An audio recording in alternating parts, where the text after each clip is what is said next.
You need also to look at opportunities to leverage partners and leverage Salesforce, and that's what Janice was mentioning, trying to realize that you cannot have all the Salesforce and all the tools and resources that you want to have. So try to find people who are not going to, who may have some idle force or may have give you the economies of scale that you would not have had otherwise, and be innovative about how you're going to scale up your company. Your company during the downturn. Don't ramp up your Salesforce too fast. Right? Don't start, and maybe if you are, and there's a certain equilibrium, whether you are 10 people or 20 people, we're bouncing that idea that if you have 20 people, don't continue burning more money, and if you have 10 people, it's maybe the right size. If you're 2, you may continue having sales. It's a sales-driven world.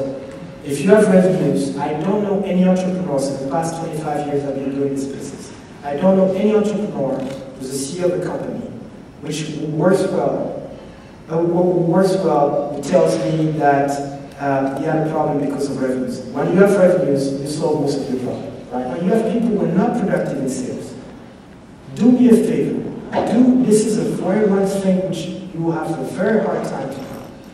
Get rid of them. Okay, don't even think. It's not that this is, I don't think if you, okay, I've done that in the past year, and maybe I've got shed of maybe 20 salespeople, but every time your metrics are not good. Don't keep people who are not productive in the time of recession. Don't.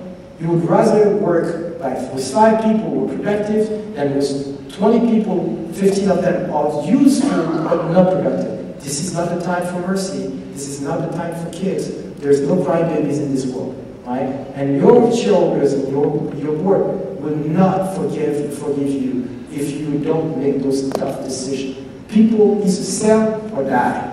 Kill them. Don't ever come back to a board member or professional board member like me or you, because that's what we do all the time. We have 10, 15 board meetings a year, if not 20. Don't tell me that you cannot find a client at your doorstep. If you cannot find a client at your doorstep, you're incompetent, right? Because there's always one person, or 2 persons, or 2 friends that you can sell to.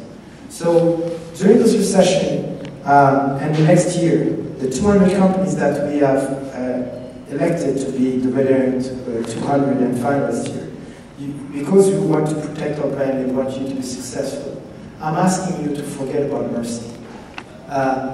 Don't be kind. This is not the time. This is not the year. If you want to succeed, be tough. Thank you.